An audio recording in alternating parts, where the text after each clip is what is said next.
രണ്ടുപേര് തിരികള്ളി പൊടിച്ചുകൊണ്ടിരിക്കപ്പെടും, ഒരാൾ എടുക്കപ്പെടും, ഒരാൾ അവശേഷിക്കും എന്ന് പറയുന്നത്. അപ്പൊ നോക്കി, രണ്ടുപേരും തിരികള്ളി പൊടിച്ചോണ്ടിരിക്കുക, ഒരാൾ എടുക്കും, ഒരാൾ അവശേഷിക്കും.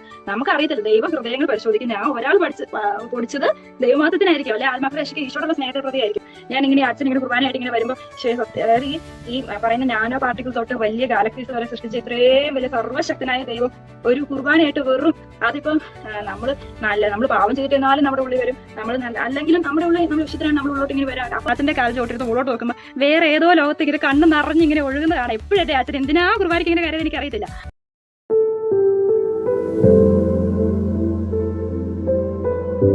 ഞാൻ എന്ന് പറഞ്ഞു കഴിഞ്ഞാൽ ഒരു സ്പിരിച്വൽ ഫാമിലിയായിരുന്നു. അതായത് ഇങ്ങനെ ധ്യാനമൊക്കെ കൂടി എല്ലാ വർഷവും ധ്യാനമൊക്കെ കൂടി അങ്ങനെ വളർന്നു വന്ന ഒരു സാഹചര്യത്തിലായിരുന്നു. പക്ഷെ എന്നാലും അതിങ്ങനെ നമ്മളിങ്ങനെ റൂട്ടിന്റെ അങ്ങനെ ചെയ്യുന്നു എന്നല്ലാതെ എനിക്ക് അങ്ങനെ വലിയ എന്താ പറയാ ഭയങ്കരമായിട്ട് എന്റെ ഫസ്റ്റ് പ്രയോറിറ്റി ഇങ്ങനെ പഠിത്തം അങ്ങനെയുള്ള സാധനങ്ങൾ, അല്ലെ പഠിക്കാൻ വേണ്ടി പ്രാർത്ഥിക്കുന്നു അങ്ങനെയൊക്കെ ഉള്ളു, ഇങ്ങനെ അങ്ങനെ പോകുമായിരുന്നു. അപ്പം ഞാൻ ഈ നെന്മത്തിലൊരു കുർബാനയുടെ ഒരു ഷെയറിങ് ചെയ്തിട്ടുണ്ട്. അതിനകത്ത് പറഞ്ഞ എന്റെ ഒരു ജസ്റ്റ് കുർബാന, അതായത് ഞാൻ ഒരു ദിവസം ഇങ്ങനെ എന്താ പറയുന്നത് രാത്രിയിൽ എന്തോ പേടി ഒരു മരിച്ചു പോകും, അങ്ങനെ എന്തോ ഒരു സ്വപ്നം ഇങ്ങോട്ട് എഴുന്നേക്കുക. അപ്പം എന്നിട്ട് ഞാൻ പേടിച്ചു പോയി. അന്ന് ഞാൻ എന്തോ ബൈബിൾ എടുത്ത് പെട്ടെന്ന് തുറന്നപ്പോ കിട്ടിയ വചനം ഇതായിരുന്നു, സുഭാഷിതം 27:1. അതായത് നാളെ ചൊല്ലി നീ അഹങ്കരിക്കേണ്ട, ഒരു ദിവസം കൊണ്ട് എന്ത് സംഭവിക്കുന്നത് അറിയില്ല. അപ്പൊ ഞാൻ പെട്ടെന്ന് മരിച്ചു പോവോ, അങ്ങനെ ഒരു പേടി എനിക്ക് വല്ലാണ്ട് പേടിച്ചു പോയി, ഞാൻ മരിച്ചു പോകും. അപ്പം പെട്ടെന്ന് നോക്കിയപ്പോ ഞാൻ മരിച്ചു പോയി, സ്വർഗത്തിൽ പോവോ നരകത്തിൽ പോവോ? അപ്പൊ സ്വർഗത്തിൽ പോയി എന്റെ പ്രത്യേകിച്ച് സുഹൃത്തുക്കളൊന്നുമില്ല, ഞാൻ വലിയ കാര്യം ചുമ്മാ പറയുന്നു പഠിച്ചു എന്നല്ലാതെ പ്രത്യേകിച്ച് ഒന്നും ചെയ്തിട്ടൊന്നുമില്ല. അപ്പൊ എനിക്ക് ഭയങ്കര ഇതായി. അപ്പം ഇനി എന്ത് ചെയ്യും, ഇനി നാളെങ്ങാനും ഞാൻ വല്ല വണ്ടി അടിച്ച് മരിച്ചു പോയാൽ ഒന്നും ഇല്ലല്ലോ എന്നൊക്കെ ഭയങ്കരമായിട്ട് അങ്ങ് പേടിച്ചു. അങ്ങനെയാണ് ഞാൻ ആദ്യമായിട്ട് എന്ന് വെച്ചാൽ ഒരുപാട് കുർബാന കണ്ടിട്ടുണ്ടെങ്കിലും ആദ്യമായിട്ട് ഫുള്ള് കരഞ്ഞൊരു കുർബാന പിറ്റേ ദിവസം രാവിലെ ആയിട്ട് പള്ളിയിൽ പോയി. എന്നിട്ട് ഇങ്ങനെ ഫുള്ള് ഇങ്ങനെ ഓരോ അർത്ഥവും മനസ്സിലാക്കി കുർബാന പുസ്തകം എടുത്ത് കുർബാന പുസ്തകം മുഴുവൻ ഫുള്ള് നനഞ്ഞ് വരഞ്ഞ് അങ്ങനെ കുർബാന കൂടി. അപ്പൊ ആ കുർബാനയ്ക്ക് തൊട്ടിട്ടാണ് ഇനി ഞാൻ എത്ര ദിവസം ജീവിക്കുക അറിയില്ല. അപ്പൊ ഓരോ ദിവസവും ഓരോ കുർബാന അതിൻ്റെ അകത്ത് അപ്പൊ നമ്മൾ ഈ എന്റെ ശരീരം ഭക്ഷിക്കുക എന്റെ രക്തം പാനം ചെയ്യുന്ന എന്നേക്കും ജീവിക്കാനും നിത്യജീവൻ ഉണ്ടെന്നൊക്കെ പറയുന്നുണ്ടല്ലോ. പക്ഷെ അതൊന്നും നമ്മളിങ്ങനെ ജസ്റ്റ് ഇങ്ങനെ കേട്ടു പോകുന്നല്ലാതെ അത് കേട്ടപ്പോ അപ്പൊ ഇനി ആ പാടെ ചെയ്യാൻ പറ്റുന്ന കുർബാനയാ. അപ്പൊ അങ്ങനെ ഒരിതാണ് ഞാൻ കുർബാനയ്ക്ക് പോകുന്നത്. അപ്പൊ ആ കുർബാനയില് ഓരോ വാക്കുകൾ ഓരോ വാക്കുകളും ധ്യാനിച്ച് അങ്ങനെ ചെല്ലിയാണ് ഈ കുർബാനയിലെ ഈശോയെ ഓരോട് സ്നേഹിച്ചു തുടങ്ങിയത്. അപ്പൊ അതാണ് എന്റെ ശരിക്കും എന്റെ ഒരു ജീവിതത്തിലോട്ട് എനിക്ക് അങ്ങനെയാണ് അവിടം തൊട്ടിട്ടാണ് ഞാൻ കുർബാനയിലൂടെ ഈശോയെ കൂടുതൽ അനുഭവിക്കാൻ തുടങ്ങിയതും. അപ്പം എന്നെ പറയാം, ഒരു ദിവസം കുർബാന കണ്ടിട്ട് പിറ്റേ ദിവസം എന്നെ കാത്തിരിക്കുന്ന ഒരു ഈശോ അവിടെ ഉണ്ടെന്നും, അപ്പൊ അങ്ങനെ ഒരു ഈശോയുമായിട്ടുള്ള അടുപ്പവും. അപ്പൊ നമ്മൾ ആ ഈശോയെ സ്വീകരിച്ചിട്ട് പിന്നെ അതേപടി വണ്ടി കയറി ഞാൻ കോളേജിൽ പോകുന്നു, പഠിക്കുന്നു. അപ്പൊ ആ വൈകിട്ട് പിന്നെ എനിക്ക് പിറ്റേ ദിവസം കുർബാന വരെ അപ്പൊ ഈശോ എന്റെ ഉള്ളിലുണ്ടല്ലോ. അപ്പം ഈശോയുടെ സാന്നിധ്യം ഓർത്ത് ജീവിക്കാനും ഒക്കെ എനിക്ക് ആ കുർബാനയിലൂടെയാണ് എന്റെ ജീവിതത്തിലേക്ക് എല്ലാം വന്നത്. എല്ലാം കുർബാനയാണ്. എനിക്ക് സംബന്ധിച്ചിടത്തോളം എനിക്ക് എന്ത് വെച്ചാലും എല്ലാം, അതായത് യുഗാന്ത്യം വരെ ഞാൻ നിന്നോട് കൂടെ ഉണ്ടായിരിക്കും എന്ന് പറഞ്ഞ ഈശോ പൂർണ്ണമായിട്ടും അത് ഈശോ അപ്പത്തിലൂടെയാണ്. അപ്പം ശരിക്കും ഈശോ മനുഷ്യാവതാരം ചെയ്ത തന്നെ ഈ കുർബാനയാകാൻ വേണ്ടിയാ. അപ്പം ഈ ഇത്രയും പീഡ സഹിച്ച അവസാനം എമ്മാവൂസിലേക്ക് പോയ ശിഷ്യന്മാരോട് പറയുന്നുണ്ട് അപ്രത്യക്ഷനായി. അപ്പൊ അന്ന് ഈശോ അപ്പത്തെ പ്രത്യക്ഷനായിട്ട് നമ്മുടെ കൂടെ ഇങ്ങനെ ഇരിക്കുക. അപ്പൊ എപ്പോഴും ഞാൻ ഇങ്ങനെ അച്ഛൻ ഇങ്ങനെ കുർബാനയായിട്ട് ഇങ്ങനെ വരുമ്പോ അതായത് ഈ പറയുന്ന നാനോ പാർട്ടിക്കിൾ തൊട്ട് വലിയ ഗാലക്സീസ് വരെ സൃഷ്ടിച്ച ഇത്രയും വലിയ സർവ്വശക്തനായ ദൈവം ഒരു കുർബാനയായിട്ട് വെറും അതിപ്പം നമ്മൾ പാവം ചെയ്തിരുന്നാലും നമ്മുടെ ഉള്ളിൽ വരും, നമ്മൾ അല്ലെങ്കിലും നമ്മുടെ ഉള്ളിൽ നമ്മൾ വിശുദ്ധരാണ്, നമ്മൾ ഉള്ളോട്ട് ഇങ്ങനെ വരാം. അപ്പൊ ആ ഈശോയാണ് എനിക്ക് ആ ഈശോയെ പറ്റി തന്നെ എപ്പോഴും എനിക്ക് അതാണ് എന്റെ ജീവിതം, ഈശോയെ തന്നെ കേന്ദ്രീകൃതമായിട്ടുള്ള ഒരു ജീവിതമായിരുന്നു. അങ്ങനെയായിരുന്നു ഞാൻ. അവിടെ തൊട്ടാണ് എന്റെ ജീവിതം അങ്ങ് മാറുന്നതേ. അത് കഴിഞ്ഞിട്ട് എന്നാ പറയുന്നത്, പിന്നെ ഇങ്ങനെ വലിയ കല്യാണം കഴിക്കണോ മടത്തി പോണോ അങ്ങനെ ഒരു കൺഫ്യൂഷന്റെ ഒരു സമയമായേ. അപ്പം അന്നേരമാണ് അന്ന് വെച്ചാൽ അങ്ങനെ ചിന്തിച്ചെന്ന് വെച്ചാൽ എനിക്ക് മടത്തി പോകാൻ ഭയങ്കര ഇഷ്ടം അങ്ങനെയൊന്നും തോന്നിയിട്ടല്ല. എനിക്ക് അങ്ങനെ സിസ്റ്റേഴ്സിന്റെ ഡ്രസ്സോ അങ്ങനെയൊന്നും ഇല്ല. പക്ഷെ എന്റെ ഉള്ളില് ഈശോയുടെ ഹിതം, എന്നെ പറ്റിയുള്ള ഹിതം ഇനി നടത്തി പോകാനാണെങ്കിലോ അങ്ങനെ ഓർത്ത് ഞാൻ മടത്തി പോകണമെന്ന് കൺഫ്യൂഷൻ. അങ്ങനെ അട്ടപ്പാടിയില് ഒരു ഇതിന് പോയി, ദൈവവിളി ക്യാമ്പിന് പോയി. അപ്പൊ അവിടെ നിന്ന് പിന്നെയും കൺഫ്യൂഷൻ കൂടി, ദൈവിനി മടത്തി പോകണോ അതെയോ ഇവിടെ നിൽക്കണം എന്താ, പിന്നെയും നമുക്ക് അറിയാം, പിന്നെയും കൺഫ്യൂഷൻ കൂടി. അപ്പം വിനോയച്ചൻ എന്നോട് പറഞ്ഞു 10 ദിവസം അവിടെ നിന്ന് നോക്ക് എന്ന് പറഞ്ഞു. അപ്പൊ ഞാൻ അവിടെ 10 ദിവസം നിന്നു. 10 ദിവസം നിന്നപ്പോ എനിക്ക് അവിടുത്തെ ഈ കാര്യങ്ങളെല്ലാം ചെയ്യുന്നുണ്ട്, എനിക്ക് വചനം പഠിക്കാൻ പറ്റുന്നുണ്ട്, എല്ലാം ചെയ്യാൻ പറ്റുന്നുണ്ട്. പക്ഷെ എനിക്കതിനൊരു ഹാപ്പിനെസ് കിട്ടുന്നില്ല, എനിക്ക് സന്തോഷത്തോടെ ഇരിക്കാൻ പറ്റുന്നില്ല ഭയങ്കര. അപ്പൊ എനിക്ക് മനസ്സിലായി ഇതല്ല എന്റെ ഫീൽഡ്, ഇതല്ല. അങ്ങനെ മനസ്സിലായി ഞാൻ പോന്നു. പക്ഷെ എനിക്ക് അവിടുന്ന് ചിന്തിച്ചൊരു കാര്യമുണ്ട്, എനിക്ക് മനസ്സിലായ ഒരു കാര്യം, അവരെന്ന് പറഞ്ഞു കഴിഞ്ഞാൽ അവരിപ്പം ഇന്ന സമയം തൊട്ട് ഇന്ന സമയം വരെ സിസ്റ്റർ ആകാൻ പോയാൽ അവർ ഇന്ന സമയം തൊട്ട് ഇന്ന സമയം വരെ അവർ പ്രാർത്ഥിക്കുന്നു. പിന്നെ ബാക്കിയുള്ള സമയത്ത് അവർ എല്ലാ ജോലികളും ചെയ്യുന്നുണ്ട്. അതായത് ഇപ്പം അട്ടപ്പാടിയിലായിരുന്നപ്പം ഒരു 3 മണി തൊട്ട് 8 മണിയൊക്കെ വരെ അവർ പ്രാർത്ഥിക്കും. അത് കഴിഞ്ഞിട്ട് പിന്നെ അവര് പറമ്പിൽ പോവും, വിറക് പറക്കും, അടുക്കളപ്പണി ചെയ്യും, എല്ലാം ചെയ്യും, അലക്കും, എല്ലാം ചെയ്യും. പക്ഷെ ഇവര് അപ്പൊ ഇതെല്ലാം ചെയ്യുന്നതിനൊപ്പം ഇവര് പ്രാർത്ഥിക്കുന്നുണ്ട്. അതായത് ഇപ്പൊ അലക്കുവാണെങ്കിൽ അവർ ഉറക്ക നന്മ നിറഞ്ഞ മറിയമേ സുസ്തി എന്ന് പറഞ്ഞിങ്ങനെ ചെയ്യുന്നത്. അപ്പം എല്ലാ പണി അവർ ചെയ്യുന്നുണ്ട്, അവർ ചെയ്യേണ്ട കാര്യങ്ങളൊക്കെ ചെയ്യുന്നു. അപ്പൊ എന്റെ മനസ്സിലോട്ട് ചെയ്യുന്ന ഇവര് നമ്മൾ എവിടെയായിരുന്നാലും ഇപ്പൊ നമ്മൾ കുടുംബജീവിതത്തിലാണെങ്കിലും നമ്മൾ എല്ലാ പണിയും ചെയ്യുന്നുണ്ട്. പക്ഷെ നമ്മുടെ പ്രത്യേകത നമ്മൾ അവിടെ ആയിരുന്നപ്പം നെമ്മോറനുമേ ഇവിടെ വരുമ്പോൾ നെമ്മോറനുമേ എനിക്ക് 2 ദിവസം കൊണ്ട് പിന്നെ കുറഞ്ഞു പോകും. നമ്മൾ ആ വേറൊരു ഇതിലേക്ക് പോകുന്നത്. അപ്പൊ അവർക്കെന്ന് പറഞ്ഞാൽ ഇത്ര സമയം ഒരു ഈശോയിലൂടെ കൂടെ ഇരിക്കുമ്പോൾ അവർക്ക് ആ സാന്നിധ്യ ബോധത്തിൽ അവർക്ക് ആ ഈശോയെ അനുഭവിച്ചുകൊണ്ട് തന്നെ ഓരോ പ്രവൃത്തിയും അവർ ചെയ്യുന്ന എല്ലാം. എന്നിട്ട് ഇവർ വൈകിട്ട് പ്രാർത്ഥിക്കുകയൊക്കെ ചെയ്യും. ഇവർ എല്ലാ ദിവസവും അഡറേഷൻ ഉണ്ട് വൈകിട്ട്. അപ്പൊ അഡറേഷന്റെ സമയത്ത് ഇവർ പ്രാർത്ഥിക്കുന്ന വലിയ വലിയ കാര്യങ്ങളൊന്നും അല്ല. ഈശോയെ ഇന്ന് വിറക് വെട്ടാൻ പോയതിനോർത്ത് നന്ദി പറയുന്നത്, ഇങ്ങനത്തെ കാര്യങ്ങളാണ്. അങ്ങനെ കുഞ്ഞു കുഞ്ഞു കാര്യങ്ങൾ അവരന്ന് ചെയ്ത ഓരോ കാര്യത്തിൽ അവരിങ്ങനെ ദൈവത്തെ മഹത്വപ്പെടുത്തി എല്ലാ കാര്യം അവർ പറയും. അതായത് ഇപ്പം എന്നാ അവര് കറി ഉണ്ടാക്കി തെറ്റിപ്പോയി, അപ്പൊ അതൊക്കെ അവര് പറയുന്നത്, അല്ലാതെ അവര് വലിയ ആനകുതിര കാര്യങ്ങളൊന്നും പറയുന്നില്ല. അപ്പൊ ഇങ്ങനെയൊക്കെയാണ് അവര് സ്നേഹിക്കുന്നത്. അപ്പൊ എനിക്ക് മനസ്സിലായി ഇപ്പൊ അതായത് അവിടെ ആയിരുന്നാൽ മാത്രമല്ല, നമുക്ക് ഇവിടെ ആയിരുന്നാലും അതുപോലെ തന്നെ ഈശോയെ സ്നേഹിക്കാം. അതിൻ്റെ അകത്ത് അതായത് നമ്മൾ എന്തൊക്കെ പണി ചെയ്താലും എന്തൊക്കെ ആയിരുന്നാലും നമുക്ക് അവരുടെ എല്ലാം ഈശോയെ സ്നേഹിക്കാൻ പറ്റും. അങ്ങനെ ഒരു കാര്യം എനിക്ക് അവിടെ മനസ്സിലായി. അപ്പം എനിക്ക് എന്റെ വിളിയല്ല അതല്ലായിരുന്നു. ഞാൻ അത് കഴിഞ്ഞിട്ട് പിന്നെ അപ്പൊ എനിക്ക് മനസ്സിലായപ്പോ പിന്നെ ഞാൻ നല്ലൊരു കുടുംബജീവിതത്തിന് വേണ്ടി അങ്ങനെ പ്രാർത്ഥിച്ചു തുടങ്ങി. അപ്പം അന്നേരം എനിക്ക് അങ്ങനെയൊന്നുമില്ല ഇങ്ങനെ പ്രാർത്ഥിക്കുന്ന ആളായിരിക്കണം, അല്ലെ ഭയങ്കര ഇങ്ങനെ അങ്ങനെയൊന്നും ഞാൻ പ്രാർത്ഥിച്ചിട്ടില്ല. അങ്ങനെയൊന്നും ഇല്ലായിരുന്നു. ദൈവം തീരുമാനിച്ച ആൾ വരണം, അങ്ങനെയൊക്കെ ഉള്ളൂ. പക്ഷെ ഈ ബൈബിള് വചനം ഉണ്ടല്ലോ, അവിശ്വാസിയായ ഭാര്യ. പക്ഷെ അങ്ങനെയൊന്നും ആയിരിക്കല്ലേ എന്നുണ്ട്. കാരണം ഞാൻ എന്റെ സ്വഭാവം വെച്ചിട്ട് അവിശ്വാസിയായ കൂടെ പോയി കഴിഞ്ഞാൽ ഞാൻ ചിലപ്പോ ഞാനും കൂടെ അവിശ്വാസിയായി പോയി അങ്ങനത്തെ. അപ്പൊ എനിക്കാണെങ്കിൽ അങ്ങനെ വലിയ ധൈര്യമൊന്നുമില്ല. അപ്പത്തേക്ക് ഞാൻ അതുകൊണ്ട് അങ്ങനെയൊന്നും ഞാൻ അങ്ങനെ പ്രാർത്ഥിക്കാൻ എനിക്ക് പേടിയാ. പക്ഷെ എന്റെ കൂട്ടുകാരി ഒരു ദിവസം എന്നോട് ഇങ്ങനെ പറഞ്ഞു. അവൾ ഒരിടത്ത് കൗൺസിലിംഗ് എന്നപ്പോ അവിടെ കൗൺസിലർ അവളോട് പറഞ്ഞു, എന്നാ ഞാൻ ഈശോയെ സ്നേഹിക്കുന്നേക്കാൾ കൂടുതൽ ഈശോയെ സ്നേഹിക്കുന്ന ഒരാളെ എനിക്ക് ജീവിത പങ്കാളിയായിട്ട് തരണേന്ന് ആ കൗൺസിലർ പ്രാർത്ഥിച്ചു. അങ്ങനെ അദ്ദേഹത്തെക്കാൾ കൂടെ സ്നേഹിക്കുന്ന ഒരാളെ അവർക്ക് കിട്ടി. അപ്പൊ അതുകൊണ്ട് നീ കൊച്ചങ്ങനെ പ്രാർത്ഥിച്ചോളാൻ പറഞ്ഞു. അപ്പൊ ഞാനോട് പറഞ്ഞു, എടി ഞാൻ അങ്ങനെ ഒന്നും പ്രാർത്ഥിക്കലോ, ചിലപ്പോ ഇനി അങ്ങനെ പ്രാർത്ഥിച്ചിട്ട് ഇങ്ങനെ ഈ ഫുൾ ടൈം പ്രാർത്ഥിച്ചിട്ട് വേറെ ഒന്നും ചെയ്യലോ, അങ്ങനത്തെ വല്ല ആളെ കിട്ടുമോ, അങ്ങനെയൊക്കെ ഞാൻ പറഞ്ഞു കേട്ടോ. പക്ഷെ എനിക്ക് പിന്നെ പ്രാർത്ഥിക്കാൻ എപ്പോ പോയാലും ഈ പ്രാർത്ഥന ഓർമ്മ വരുന്നത്. എനിക്ക് ഈ പ്രാർത്ഥന എനിക്ക് പ്രാർത്ഥികരിക്കാൻ പറ്റുന്നില്ല. ഇങ്ങനെ ഞാൻ തന്നെ അറിയാതെ ഇങ്ങനെ പ്രാർത്ഥിക്കുന്നോ. അപ്പം എന്നാ പിന്നെ പക്ഷെ ഞാനിങ്ങനെ പക്ഷെ അതുപോലെ തന്നെ പ്രാർത്ഥിക്കുക. അപ്പൊ അങ്ങനെ പ്രാർത്ഥിക്കുന്ന കൂടെ ഞാൻ പ്രാർത്ഥിക്കേ എന്റെ ആത്മാവിനെ ഏറ്റവും സേഫ് ആയിട്ട് സ്വർഗത്തിൽ എത്തുന്ന ഒരു ജീവിതം വരണേ, അങ്ങനെയൊക്കെ ഞാൻ പ്രാർത്ഥിക്കും. പക്ഷെ ഈശോ എന്റെ പ്രാർത്ഥന കേട്ടു. എന്നെ അങ്ങനെ വളരെ ഒരു സേഫ് ആയിട്ടുള്ള അല്ലെങ്കിൽ ഒരു ജീവിതത്തിലേക്ക് എന്നെക്കാൾ കൂടുതൽ ഈശോയെ സ്നേഹിക്കുന്ന അത്തരത്തിലുള്ള ഒരാൾ. ഇപ്പം ഞാൻ എന്റെ ജീവിതത്തിൽ നിന്ന് ഏതെങ്കിലും മാറി പോകുമ്പോൾ ആരെങ്കിലും കുറ്റം പറഞ്ഞുകൊണ്ട് പരാതി പറഞ്ഞു ചെല്ലുമ്പോൾ എന്റെ പറയുന്നത്, ട്രീസ നീ സാധാരണ ഒരാളല്ല, നീ ഈ ലോകത്തിൻ്റെതല്ല, നീ മാറ്റി നിർത്തപ്പെട്ട ഒരാളാണ്, നീ ഇങ്ങനെ പറയാൻ പാടില്ല. അത് ചെയ്യുമ്പോൾ നമ്മൾ പെട്ടെന്ന് ചിന്തിക്കും, ശരിയാണല്ലോ, ഞാനിങ്ങനെ പറയാൻ പാടില്ലല്ലോ. അപ്പം അല്ല അതിന്റെ കൂടെ കൂടുതൽ ഞാൻ സാധാരണ ഇതിലേക്കുള്ള ഒരു ജീവിതത്തിലേക്ക് ഞാൻ പോകുമ്പോൾ എന്നെ പിടിച്ച് തിരിച്ചു കൊണ്ടിരുന്ന ഒരു ലൈഫിലേക്ക് അത് ദൈവം എന്നെ അങ്ങനെ ഒരു ദൈവം എന്നെ അനുഗ്രഹിച്ചേ. അപ്പം ഞാനിപ്പോ നിങ്ങൾ പറഞ്ഞു കേട്ടോ, നമുക്കൊരു വചനഭാഗം ഒന്ന് വായിക്കുവാണേ. ലൂക്കായുടെ സുവിശേഷം 10-ാം അധ്യായം 38 മുതലുള്ള വാക്യങ്ങൾ. അവർ പോകുന്ന വഴി അവൻ ഒരു ഗ്രാമത്തിൽ പ്രവേശിച്ചു. മർത്ത എന്നു പേരുള്ള ഒരുവൾ അവനെ സ്വഭവനത്തിൽ സ്വീകരിച്ചു. അവൾക്ക് മറിയം എന്നു പേരായ ഒരു സഹോദരി ഉണ്ടായിരുന്നു. അവൾ കർത്താവിന്റെ വചനങ്ങൾ കേട്ട് അവന്റെ പാദത്തിങ്കിലിരുന്നു. മർത്തായാകട്ടെ പലവിധ ശുശ്രൂഷകളിൽ മുഴുകി വ്യഗ്രചിത്തയായിരുന്നു. അവൾ അവന്റെ അടുത്ത് ചെന്ന് പറഞ്ഞു, കർത്താവെ, ശുശ്രൂഷയ്ക്ക് എന്റെ സഹോദരി എന്നെ തനിയെ വിട്ടിരിക്കുന്ന നീ ശ്രദ്ധിക്കുന്നില്ലേ? എന്നെ സഹായിക്കാൻ അവളോട് പറയുക. കർത്താവ് അവളോട് പറഞ്ഞു, മർത്ത മർത്ത, നീ പലതിനെക്കുറിച്ചും ഉത്കണ്ഠാകുലയും അസ്വസ്ഥയുമായിരിക്കുന്നു. ഒന്നു മാത്രമേ ആവശ്യമുള്ളൂ. മറിയം നല്ല ഭാഗം തിരഞ്ഞെടുത്തിരിക്കുന്നു, അത് അവളിൽ നിന്ന് എടുക്കുകയില്ല. അപ്പം ഇത് ഭയങ്കരമായിട്ട് നമ്മളെ പോലെ ഉള്ളവര്, നമ്മളെ പോലെ സാധാരണഗതി ജീവിക്കുന്ന ഒരു മർത്തായി മറിയ. അപ്പം എന്ന് വെച്ച് കഴിഞ്ഞാൽ ഇതിൻ്റെ അകത്ത് മർത്ത ചെയ്താണോ മറിയം ചെയ്ത തെറ്റ്, ശരി തെറ്റ് അങ്ങനെയല്ല ഞാൻ ചോദിക്കുന്നത്. ഒരു കാര്യം ഈശോ ആഗ്രഹിക്കുന്നുണ്ട്, നമ്മളിപ്പോ ഏത് ലൈഫിലായാലും സാധാരണ കുടുംബത്തിൽ ജീവിക്കായാലും ഈശോയുടെ പാദത്തെങ്കിൽ ഇരിക്കാനും ഈശോടൊപ്പം കുറച്ചു നേരം നമ്മൾ ആയിരിക്കാൻ ഈശോ തീർച്ചയായിട്ടും ആഗ്രഹിക്കുന്നുണ്ട്. അതായത് ഇപ്പം പൗലോസ്ലീഹ പറയുന്നുണ്ട്, എന്നാ ഒരു ഭർത്താവിനെ സ്വീകരിച്ചവൻ ഭർത്താവിനെ പ്രീതിപ്പെടുത്താൻ വേണ്ടി പോകുന്നു, ഭാര്യയെ സ്വീകരിച്ചവൻ ഭാര്യയെ പ്രീതിപ്പെടുത്താൻ പോകുന്നു. അപ്പം അതുകൊണ്ട് നിങ്ങൾ ഭാര്യനായിട്ടിരിക്കുന്ന നല്ലതെന്നൊക്കെ പറയുന്നുണ്ട്. പക്ഷെ ഇപ്പൊ നമ്മൾ ഏത് ഏകാന്തത്തിൽ പ്രവേശിച്ചാലും ഞാൻ ചിന്തിക്കുന്ന ഒരു കാര്യം എന്ന് പറഞ്ഞാൽ നമ്മുടെ ശരീരത്തിന്റെ മണവാളന് അല്ലെങ്കിൽ ഭർത്താവായിട്ട് നമുക്ക് ഒരാൾ ദൈവം തന്നിട്ടുണ്ട്. പക്ഷെ നമുക്ക് ആത്മാവിന്റെ മണവാളൻ എന്തായാലും ഈശോയാ. അത് ഈശോ പറഞ്ഞിട്ടുണ്ടെന്ന്. ഞാൻ സഭയുടെ ശിരസാണ്. സഭയുടെ മണവാട്ടിയായ സഭയെ എന്നാ വിളിക്കുന്നത്.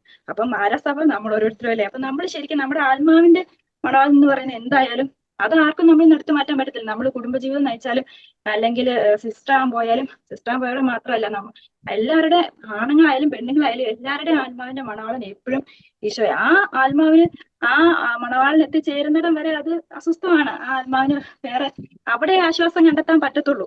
അപ്പൊ അത് അതൊന്ന് ജസ്റ്റ് പറയാൻ വേണ്ടി ഞാനിങ്ങനെ വായിച്ചതാ കേട്ടോ. അപ്പം പിന്നെ നമ്മള് എന്നാ പറയുന്നത്, ഇപ്പം ചെല്ലേച്ചൊക്കെ പറഞ്ഞ ചെല്ലേച്ചക്ക് എനിക്ക് ഭയങ്കരമായിട്ട് ഇപ്പൊ നിങ്ങളൊക്കെ പറഞ്ഞാലും എനിക്ക് ഭയങ്കര ഇൻസ്പിറേഷൻ ആയിട്ടുള്ള കേട്ടോ ചെല്ലേച്ചി ലീല ചേച്ചിയൊക്കെ. കാരണം ഞാൻ അത്രത്തോളം എഫോർട്ട് എടുത്തിട്ടില്ല, അതുകൊണ്ട് പറയാ. അപ്പം എന്നാ ഒരുപാട് ചേച്ചിക്കൊക്കെ ഒരുപാട് ആഗ്രഹമുണ്ട്. ഇപ്പൊ ചേച്ചിയൊക്കെ ഫുൾ ടൈം ഈശോയ്ക്ക് വേണ്ടിയൊക്കെ ഇരിക്കുകയാണ്. ചേച്ചി എന്തൊക്കെ കാര്യങ്ങൾ ചെയ്യായിരിക്കും ഞാൻ ഓർക്കുക. ഇത്രയും ഇതിന്റെ ഇടയ്ക്ക് ചേച്ചി ഇത്രയും ചെയ്യുന്നുണ്ടെങ്കിൽ അല്ലേ. അപ്പം ഞാൻ പറയണ ഇപ്പൊ ചേച്ചിയെ പോലെ ഒരുപാട് തിരക്കും ഒരുപാട്. ഇപ്പൊ ഞാൻ എന്ന് പറഞ്ഞാൽ ഭയങ്കര കുക്കിങ്ങിലൊക്കെ ഭയങ്കര എക്സ്പേർട്ടും ഭയങ്കര അങ്ങനത്തെ വലിയ ആളൊന്നും അല്ല കേട്ടോ. ഞാൻ ഒരു സാധാരണ ഒരു ആളാണ്. ഭയങ്കര അങ്ങനെ ഒരു ആവറേജ് അങ്ങനെയൊക്കെ ജീവിക്കുന്ന ഒരാളാണ്. അപ്പം എന്ന് വെച്ചാൽ വലിയ നല്ല വീട്ടമ്മയൊന്നുമല്ല. എനിക്ക് അങ്ങനെ വലിയ കുക്കിങ്ങിൽ വലിയ സാധനം ഉണ്ടാക്കാനും അങ്ങനത്തെ വലിയ സാധനങ്ങളൊന്നും എനിക്ക് അറിയത്തില്ല. അപ്പം ഉള്ള 2 കുഞ്ഞു പിള്ളേരുണ്ട്. അവരെ നോക്കുന്നു, അത്രയൊക്കെ. എന്ന് വെച്ചാൽ ഒരു അമ്മ എന്ന നിലയിൽ അല്ലെങ്കിൽ അങ്ങനത്തെ നിലയിൽ എനിക്ക് ഭയങ്കര സെറ്റപ്പ് ഒന്നുമല്ല. പക്ഷെ ചേച്ചിയെ പോലെ അല്ലെങ്കിൽ നമ്മളെ പോലെ ജീവിക്കുന്നവർക്ക് വേണ്ടി ഞാൻ പറയുക എന്ന് വെച്ച് കഴിഞ്ഞാൽ എന്റെ ചാച്ചനെ ഞാൻ കുഞ്ഞായിരുന്നു. ഞാനിങ്ങനെ പഠിക്കാതിരിക്കുമല്ലോ. അപ്പൊ ഞാൻ എന്റെ മെയിൻ പണി പഠിത്തം, എപ്പോഴും പഠിത്തമായിരുന്നു. അപ്പൊ പഠിക്കുന്ന സമയത്ത് ചാച്ച എന്നോട് അത് പറയും, പഠിക്കാൻ പരീക്ഷയ്ക്കൊക്കെ തലേദിവസം എന്ന് പറയും, എടി മോളെ നീ പഠിക്കുവാണെങ്കിൽ പഠിക്കുന്ന ദൈവമഹത്വത്തിന് വേണ്ടി പഠിക്കണം കേട്ടോ. എന്ന് വെച്ച് കഴിഞ്ഞാൽ നീ ഇപ്പൊ ഈ പരീക്ഷയ്ക്ക് തോക്കുമായിരിക്കും, ജയിക്കുമായിരിക്കും. പക്ഷെ തോറ്റാ നീ പഠിച്ച മുഴുവൻ വെറുതെ ആയി പോയില്ലേ. പക്ഷെ നീ ഈ പഠിക്കുന്ന ദൈവമഹത്വത്തിന് വേണ്ടി അല്ലെ ആത്മാക്കളുടെ രക്ഷയ്ക്ക് വേണ്ടി അങ്ങനെയൊക്കെ നീ കാഴ്ച വെക്കുവാണെങ്കിൽ നീ ഈ പഠിച്ച സമയം ഒന്നും വെറുതെ ആയി പോകത്തില്ല. അല്ലെ നീ പഠിക്കുന്ന മുഴുവൻ വെറുതെ ആയി പോകത്തില്ല എന്ന് ചോദിക്കും. അപ്പം അത് തന്നെയാണ് കേട്ടോ എനിക്ക് ഇപ്പോഴും നമ്മുടെ ജീവിതത്തിലെ എല്ലാ കാര്യവും. എന്ന് വെച്ച് കഴിഞ്ഞാൽ ഈ അടുക്കളപ്പണിയും വീട്ടുജോലിയും ഒരു കഥയില്ലാത്ത ഒരു ജോലി. എന്ന് വെച്ച് കഴിഞ്ഞാൽ അത് നമ്മളിങ്ങനെ വൃത്തിയാക്കുന്നു, പിന്നെ അലമ്പാക്കുന്നു. അല്ലെങ്കിൽ ഫുഡ് രാവിലെ തൊട്ട് വൈകിട്ട് ഒരു ഫുഡ് വെക്കുന്നു, അത് വൈകിട്ടാകുമ്പോൾ തീരുന്നു, പിന്നെ രാവിലെ ഇട്ട്. ഒന്നിനും ഒരു പ്രത്യേകിച്ച് ഒന്നും എന്നാ ഇത്രയും നേരം ചെയ്തതിന്റെ ഫലം എന്നാന്ന് ചോദിച്ചാൽ ഒന്നുമില്ല. ഇപ്പൊ നമ്മളൊരു സ്കൂളിൽ പോയി പഠിപ്പിക്കാൻ ഒരു പിള്ളേർ അടുത്ത വർഷം അടുത്ത ക്ലാസ്സിലേക്ക് പോയതിന് സമാധാനിക്കും, ഇതൊന്നുമില്ല. അപ്പം പക്ഷെ നമ്മൾ ഈ ചെയ്യുന്നൊക്കെ അവിടെ തന്നെ അത് സീറോ ആയി പോകാതിരിക്കും. ബൈബിളില് ഒരു വചനം പറയുന്നില്ലേ, എന്നാ 2 പേര് തിരികല്ലിൽ പൊടിച്ചുകൊണ്ടിരിക്കപ്പെടും, ഒരാൾ എടുക്കപ്പെടും, ഒരാൾ അവശേഷിക്കും എന്ന് പറയുന്നുണ്ട്. അപ്പൊ നോക്കി 2 പേരും തിരികല്ലിൽ പൊടിച്ചുകൊണ്ടിരിക്കുക, ഒരാൾ എടുക്കും, ഒരാൾ അവശേഷിക്കും. നമുക്കറിയത്തില്ല, ദൈവ ഹൃദയങ്ങൾ പരിശോധിക്കുന്ന ആ ഒരാൾ പൊടിച്ചത് ദൈവമാത്രത്തിനായിരിക്കും, അല്ലെ ആത്മാക്കളുടെ രക്ഷയ്ക്ക് ഈശോടുള്ള സ്നേഹത്തെ പ്രതിയായിരിക്കും. മറ്റേ ആള് ചുമ്മാ പൊടിച്ചായിരിക്കും. അപ്പൊ നമ്മൾ എനിവേ ഇതൊക്കെ ചെയ്യണം. നമ്മൾ ഈശോയുടെ മാത്രത്തിന് വേണ്ടി ചെയ്താലും അല്ലെ സ്നേഹത്തിന് വേണ്ടി എങ്ങനെ ചെയ്താലും ഇതൊക്കെ ചെയ്തേ പറ്റൂ. നമ്മൾ ഇപ്പൊ ക്രിസ്ത്യാനി ആയാലും ഹിന്ദു ആയാലും എങ്ങനെയായാലും ഇതൊക്കെ ചെയ്യും. പക്ഷെ അത് നമുക്ക് എങ്ങനെ ചെയ്യാമെന്നുള്ള, ഇപ്പൊ മിണ്ടാമടത്തിൽ പോയ ഇപ്പൊ കൊച്ചേസെ പുണ്യവതി എന്ന് പറഞ്ഞ ഒരു എന്നാ പറയുന്നത് വേസ്റ്റ് എടുത്തിട്ടു. ഇപ്പൊ നമ്മൾ മിണ്ടാമടത്തിൽ പോയാലും അവിടെ ടോയ്ലറ്റ് കഴുകുക എല്ലാം ചെയ്യുന്നുണ്ട്. പക്ഷെ അവരൊക്കെ അത് ആത്മാക്കളെ നേടുന്നത് അവരുടെ ഞാൻ പറഞ്ഞല്ലോ, ഈ മടത്തിൽ പോകുന്ന എല്ലാവരും ഇങ്ങനെ തന്നെ. അവരെല്ലാം അത് ആത്മാക്കളെ രക്ഷയ്ക്ക് വേണ്ടി കാഴ്ചവെച്ചാണ് ആത്മാക്കളെ നേടുന്നത്. അവർ 24 മണിക്കൂറും പ്രാർത്ഥിക്കുന്നില്ലല്ലോ. അപ്പം ഈ ദൈവമാത്രത്തിന് വേണ്ടി ചെയ്യുന്നതായിട്ട് ബന്ധപ്പെട്ടുള്ള ഞാൻ കുറച്ച് വചനങ്ങൾ പറയാവേ. 1 കൊറിന്തോസ് 10:31. നിങ്ങൾ ഭക്ഷിക്കുകയോ പാനം ചെയ്യുകയോ മറ്റെന്തെങ്കിലുമോ പ്രവർത്തിക്കുകയോ ചെയ്യുമ്പോൾ അവയെല്ലാം ദൈവമഹത്വത്തിനായി ചെയ്യുക.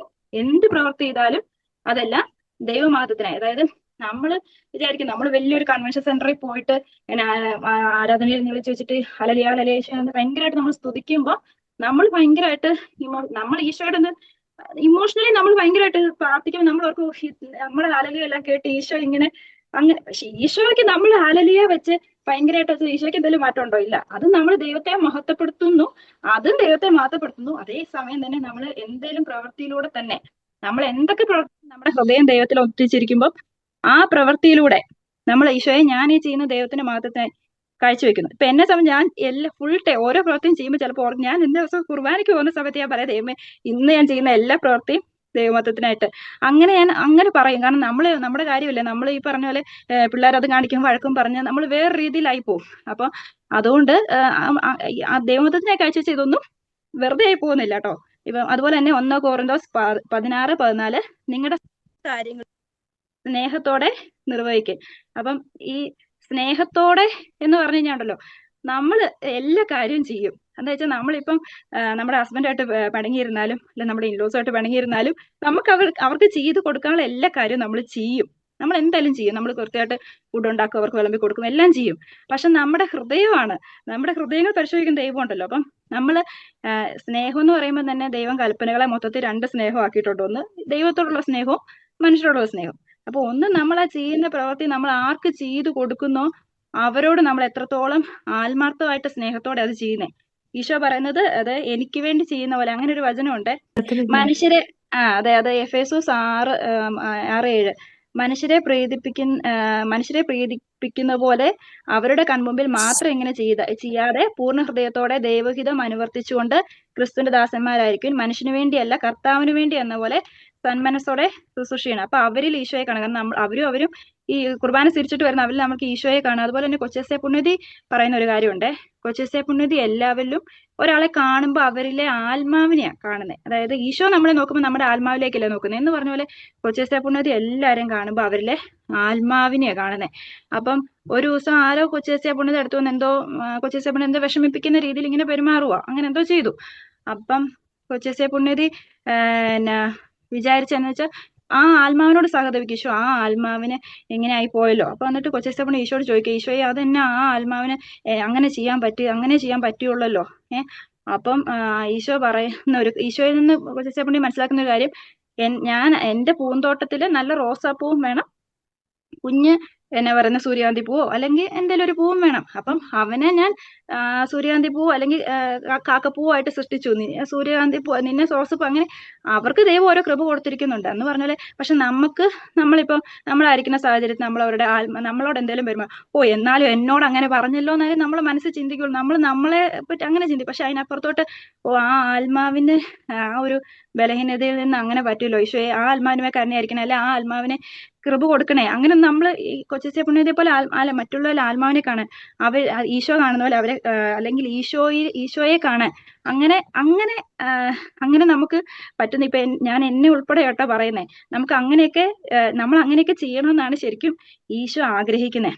ഇതുണ്ട് ഫിലിപ്പി 2:2 പറയുന്നു, മാത്സര്യമോ വ്യർത്ഥാഭിമാനമോ മൂലം നിങ്ങൾ ഒന്നും ചെയ്യരുത്, മറിച്ച് ഓരോരുത്തരും താഴ്മയോടെ മറ്റുള്ളവരെ തങ്ങളെക്കാൾ ശ്രേഷ്ഠരായി കരുതണം.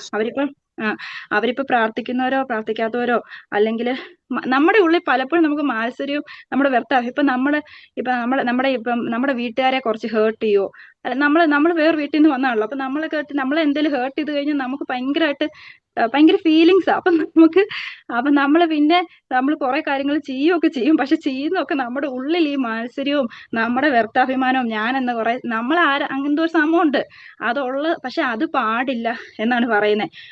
എന്തൊക്കെ ചെയ്താലും എല്ലാരും നമ്മളെക്കാളും ശ്രേഷ്ഠരായിട്ട് കരുതിക്കോണം. അവരെന്തൊക്കെ ചെയ്താലും അങ്ങനെ കരുതിക്കോണം. അങ്ങനെ ബൈബിളിൽ പറഞ്ഞേക്കുന്നത്. അതിനകത്ത് ഇപ്പൊ ഞാൻ വിമല ഹൃദയ പ്രതിഷ്ഠ ചെയ്തോണ്ടിരിക്കുവാണേ.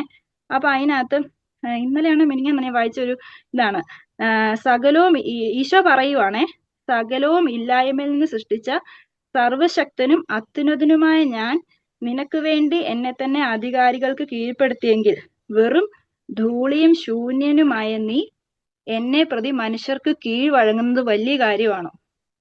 അപ്പൊ ഈശോ ചോദിക്കുക, ഞാൻ ഇത്രയും ഈ ലോകം മുഴുവൻ സൃഷ്ടിച്ച ഞാൻ നിനക്ക് വേണ്ടി ഈ പിലാത്തോസിന്റെ മുമ്പിലും പോയി ഒരു തെറ്റും ചെയ്തിട്ടില്ലാത്ത ഇതെല്ലാം ചെയ്തെങ്കിൽ നീ എനിക്ക് വേണ്ടി വല്ലവരുടെ മുമ്പിൽ ഒന്ന് തലകുനിച്ച് നിൽക്കുന്ന, അല്ലെങ്കിൽ നീ ചെയ്തിട്ടില്ലാത്ത കാര്യം ചെയ്തെന്ന് പറഞ്ഞു കഴിഞ്ഞാൽ അത് സമ്മതിക്കുന്ന ഇത്ര വലിയ കാര്യമൊന്നും അല്ലല്ലോ.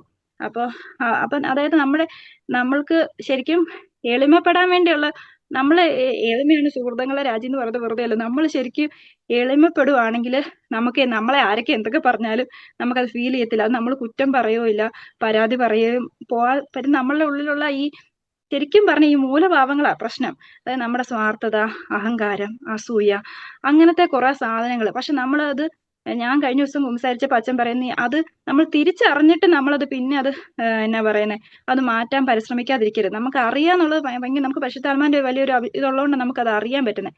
അപ്പൊ നമ്മൾ എന്തെങ്കിലും ഒരു കാര്യത്തിൽ പരാതി പറയുന്നുണ്ട്, കുറ്റപ്പെടുത്തുന്നുണ്ടെങ്കിൽ നമുക്കത് നമ്മളുടെ എളിമയില്ലാത്തതുകൊണ്ടാ നമ്മളെ ഹേർട്ട് ചെയ്തു എന്നുള്ളൊരിത് വരുന്നത്. അപ്പൊ അത് എന്നാ അത് നമ്മള് മനഃപൂർവ്വം നീ ഈശോ ചോദിക്കുന്ന പോലെ നീ വെറും പൊടിയല്ലേ, നിനക്ക് എന്താ ഇതിന് മാത്രം ഇരിക്കുന്നതെന്നൊരു കാര്യമേ നമ്മളെപ്പോഴും നമ്മളോട് തന്നെ ഒന്ന് ചോദിക്കണം. അതാണ് ഈശോ പറയുന്നതേ. പിന്നെ അതുപോലെ തന്നെ അപ്പൊ നമ്മൾ ഓർക്കും ഇതൊക്കെ ഭയങ്കര സമയം നമുക്ക് പറ്റത്തില്ലല്ലോ. പക്ഷെ ഇതും ഈശോ പറയുന്നുണ്ട്. എന്നാ 1 പത്രോസ് 4:11 ശുശ്രൂഷിക്കുന്നവൻ ദൈവത്തിൽ നിന്ന് ശക്തി കൊണ്ട് എന്ന പോലെ ശുശ്രൂഷിക്കട്ടെ, അങ്ങനെ എല്ലാ കാര്യങ്ങളിലും ദൈവം യേശുക്രിസ്തുവിലൂടെ മഹത്വപ്പെടട്ടെ എന്ന് പറഞ്ഞാൽ ഇത് നമ്മളെ കൊണ്ട് പറ്റത്തില്ല. അതായത് ദൈവത്തിന് ശക്തി ലഭിച്ചാലേ നമുക്ക് ഇങ്ങനെ മറ്റുള്ളവർ ദൈവത്തെ കണ്ടുകൊണ്ടും ആത്മാക്കളെ കണ്ടുകൊണ്ടും ഈ പറഞ്ഞ പോലെ ശുശ്രൂഷിക്കാൻ നമ്മളെ കൊണ്ട് പറ്റത്തില്ല. അത് ശരിക്കും ദൈവത്തിൽ നിന്നുള്ള വലിയ കൃപയാ. അങ്ങനെ പറ്റണമെന്നുണ്ടെങ്കിലേ അപ്പം അത് ഈ പറഞ്ഞ പോലെ എന്നാ പറയുന്നത്, അത് നമ്മൾക്ക് ഇപ്പൊ നമുക്കൊക്കെ കുറെ കൃപ കണ്ടോണ്ട് നമ്മളിപ്പോ ഇങ്ങനെ എത്തുകയും നമ്മളിങ്ങനെയൊക്കെ ആയിരിക്കുകയും, പക്ഷെ നമ്മൾ ആഗ്രഹിക്കുമ്പോൾ നമ്മൾ ഈ ഉദാശകളോട് ചേർന്ന് നിൽക്കുമ്പം ഉദാശകളാണല്ലോ കൃപയുടെ നീർച്ചാലുകൾ. അപ്പൊ നമ്മൾ ഈ പറയുന്ന ഓരോ വിശുദ്ധ കുർബാനയിലും നമ്മളൊരു ദൈവികമായ ഒരു കാര്യത്തിന്, ദൈവത്തിന്റെ ഒരു കാര്യത്തിന് പരിശുദ്ധാത്മാവിന് വേണ്ടി ചോദിച്ചു കഴിഞ്ഞാൽ നമ്മൾ ഒരു ഒന്നും ചോദിച്ചാൽ ദൈവം 9 തരും, 9,1000 തരും. അതാണ് നിങ്ങളോട് ചോദിക്കുന്നവർക്ക് എത്ര അധികമായി ചോദിക്കുന്നത് ഏവരും ലഭിക്കുന്നു, അന്വേഷിക്കുന്നു കണ്ടെത്തുന്നു. ഇപ്പം ഞാനിപ്പോ ഇവിടെ വന്ന് എന്നാ പറഞ്ഞേ ഈ പിള്ളേരെ തിരക്കും ഇതുമായിട്ട് ഞാൻ മാറിപ്പോവും. അപ്പൊ അത് കഴിഞ്ഞിട്ട് ഇപ്പം ദൈവം നമ്മളെ പിടിച്ച് കറക്റ്റായിട്ട് അതല്ലേ ഞാൻ വഴി കൈവിട്ടിട്ട് അങ്ങ് ഓടിപ്പോയാൽ എന്നെ പിടിച്ച് കറക്റ്റായിട്ട് ഇങ്ങോട്ട് നീ ഇങ്ങോട്ട് വാ, ഇവിടെ അതിലല്ല പോകേണ്ട ഇതിലേ പോകുന്നു പറഞ്ഞ് നമ്മളെ കൊണ്ട് നമുക്ക് കറക്റ്റായിട്ട് മനസ്സിലാവും. അപ്പം എന്നാ നമ്മൾ ഓരോ കാര്യം ചെയ്യുമ്പോഴേ ഇപ്പം വിശുദ്ധ കുർബാനയിലായിരുന്നാലും എവിടെ ആയിരുന്നാലും അത് എന്നാ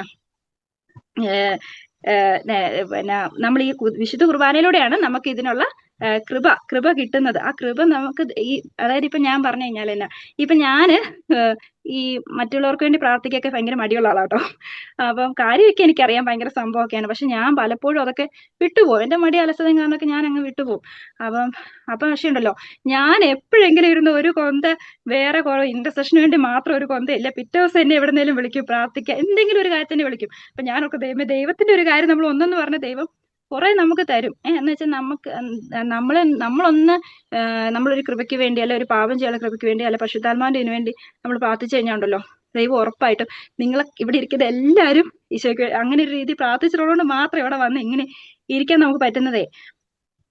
പിന്നെ ഞാൻ എൻ്റെ ഒരു ഇത് വെച്ച് പറയുന്ന കേട്ടോ, ഞാൻ ഇങ്ങനെ എന്നും പള്ളിയിൽ പോകുമ്പോൾ എനിക്ക് ചിലപ്പോൾ ചിന്തയുണ്ട് ഇങ്ങനെ, ഇങ്ങനെയൊക്കെ പോയാ പണ്ടത്തെ പോലെ അല്ലല്ലോ, ഇപ്പൊ നമ്മൾ വേറെ ഇല്ല, അപ്പൊ നമ്മൾ എല്ലാവർക്കും ഇഷ്ടപ്പെടും അങ്ങനെ ഒരു സാധനം ചില കാര്യം, അല്ലെങ്കിൽ നമ്മളിപ്പോ കുറച്ചു നേരം പ്രാർത്ഥിക്കാൻ വേണ്ടി മാറ്റുന്ന എല്ലാവർക്കും ഇഷ്ടപ്പെടുമോ എന്നൊരു ഇതേ. അപ്പം അപ്പസ്തല പ്രവർത്തനം 2:21 പറയുന്നുണ്ട്, മനുഷ്യരെക്കാൾ ദൈവത്തെയാണ് അനുസരിക്കേണ്ടതെന്ന് പറയുന്നുണ്ട്. എന്ന് വെച്ചാൽ നമ്മൾ നമ്മുടെ കടമകൾ ചെയ്യല് അങ്ങനെയല്ല, നമ്മുടെ എല്ലാ കടമകളും നമ്മൾ ചെയ്യുക. ഒപ്പം നമ്മൾ ദൈവത്തിന്റെ കാര്യത്തിൽ നമ്മൾ ആരെയും പേടിച്ച് കോംപ്രമൈസ് ചെയ്യരുത്.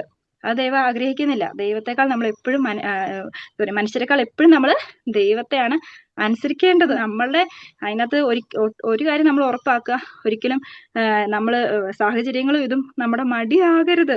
എന്നെ കൂട്ടി ഞാൻ പറയുന്ന കേട്ടോ. പിന്നെ ഞാനിങ്ങനെ നമ്മുടെ ഇൻലോസ് അങ്ങനെയുള്ളവരെ പറ്റി നമ്മളൊരു വചനം പറയുന്നുണ്ട്. അതായത് നമ്മളിങ്ങനെ എന്റെ സ്വഭാവം ഞാൻ പറഞ്ഞോട്ടെ, നമ്മൾ പലതും ഇങ്ങനെ ചിന്തിച്ചു കൂട്ടും. ശരിക്കും അവരങ്ങനെയൊന്നും ആലോചിക്കുന്നൂടെ കാണത്തില്ല, നമ്മളിങ്ങനെ പലതും ചിന്തിച്ചു കൂട്ടും.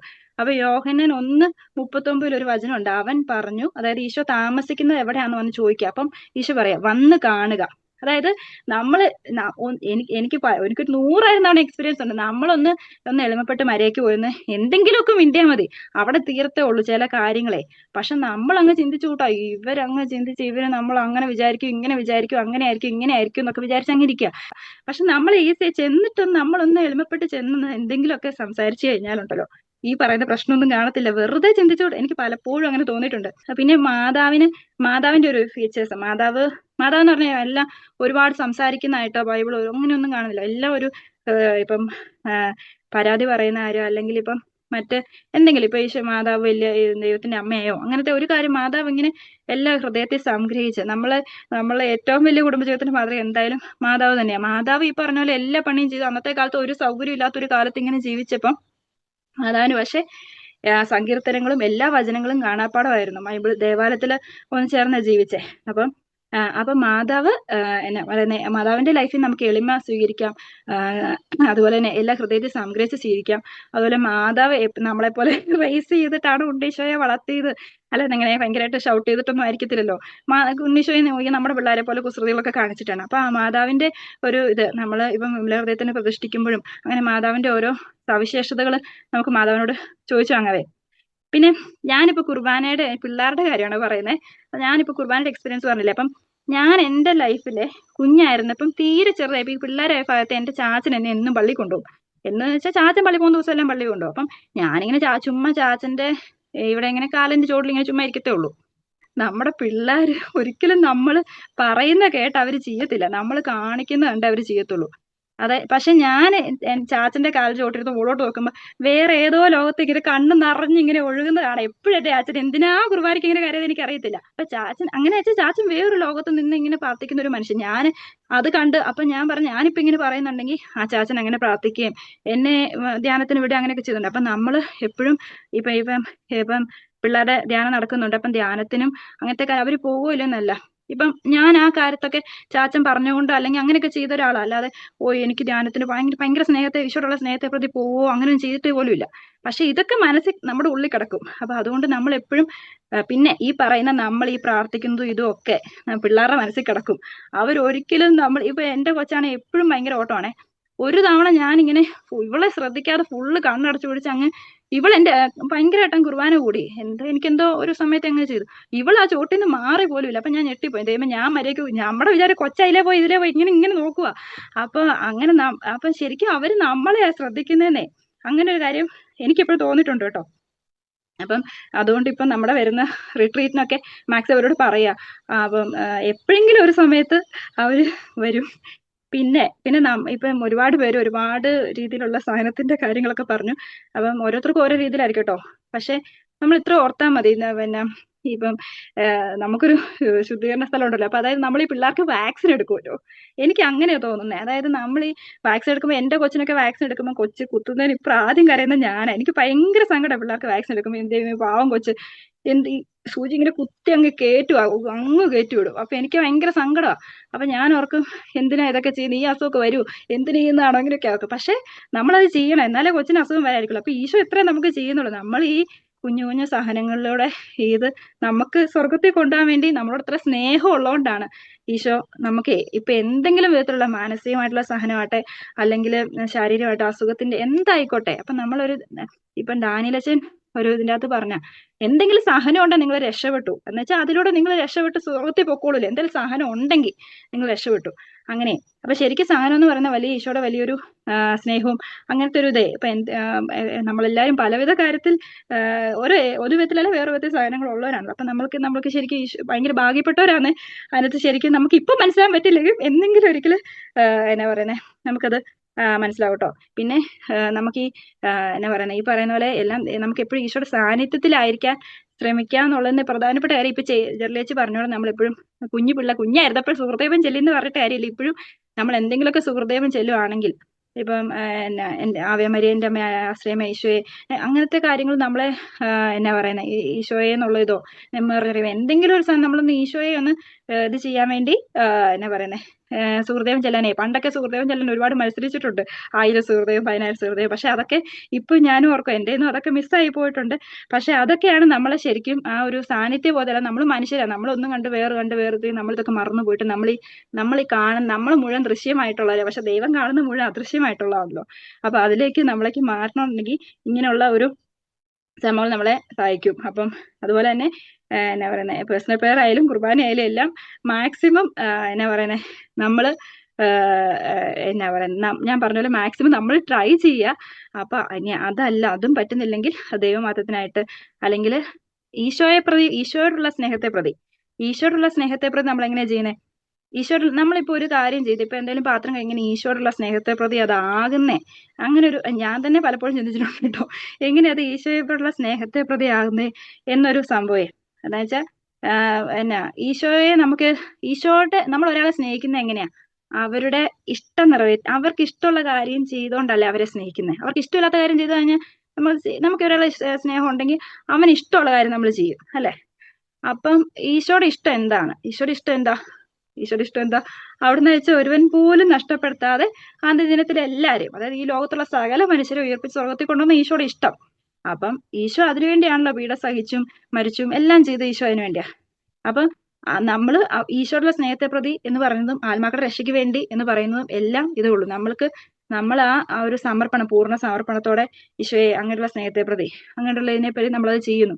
അല്ലെങ്കിൽ തന്നെ ഓർത്ത് വെക്കുക, ഈശോ നമുക്കറിയാം 30ാമത്തെ വയസ്സിലാണ് ഈശോ പരസ്യവിദ്യയിലേക്ക് വരുന്നത്. അത്രയും കാലം ഈശോ ജീവിച്ചല്ലോ. അപ്പൊ ഈശോ എല്ലാ പണിയും ചെയ്തിട്ടുണ്ടല്ലോ. ഇപ്പം കൊച്ചു യോസേപ്പ് പിതാവിനെ ജോലി സഹായിച്ചിട്ടാണ്, മാതാവിനെ സഹായിച്ചിട്ട് എല്ലാം ചെയ്തിട്ടുണ്ട്. അപ്പൊ അന്നൊക്കെ ഈശോ എന്താ, ഞാൻ എന്റെ പിതാവിനോടുകൂടി ആയിരുന്നു. അപ്പൊ ആ പിതാവിന്റെ സ്നേഹത്തിലെ ഈശോ അന്ന് അതെല്ലാം ചെയ്തേ. അപ്പൊ അത്രേ ഈശോ നമ്മളിൽ നിന്ന് ആഗ്രഹിക്കുന്നുള്ളൂ. നമ്മൾ ഓരോ നമ്മുടെ കടമകൾ ചെയ്യണം, എല്ലാ കാര്യങ്ങളും ചെയ്യണം. പക്ഷെ ഈശോയുടെ ഒപ്പം ആയിരിക്കുക, ആ സാന്നിധ്യം അനുഭവിക്കട്ടോ. അത്രയൊക്കെ ഉള്ളൂ. പിന്നെ നമ്മൾക്ക് മാക്സിമം ഈ പറഞ്ഞ പോലെ ഞാൻ പറഞ്ഞ നമുക്ക് വേറെ അധികം ചെയ്യാൻ പറ്റത്തില്ലെങ്കിലും മാക്സിമം നമ്മൾ കൊണ്ടുചെല്ലുമ്പോൾ മറ്റുള്ളവർക്ക് വേണ്ടി പ്രത്യേകിച്ച് നമ്മുടെ രീതിയിൽ സഹായിക്കും. നമുക്കുള്ള സഹനം എന്താണോ ആ സഹനം അനുഭവിക്കുന്നവര്, അതുപോലെ ബാക്കി നമ്മുടെ മനസ്സിൽ വരുന്ന എല്ലാവർക്കും വേണ്ടി പ്രാർത്ഥിക്കും. ഇപ്പൊ ഈ എന്നാ അഡറേഷൻ ചാപ്പലിൽ നമുക്ക് ഒരുപാട് ഇന്റർസെഷൻ നമുക്ക് ചെയ്യാൻ പറ്റുന്നുണ്ട്. അപ്പൊ അതുപോലെ അത് നമുക്ക് എന്തായാലും നമ്മുടെ ഭാഗത്തുനിന്ന് ചെയ്യാൻ പറ്റുന്ന ഒരു കാര്യമാണ് കേട്ടോ.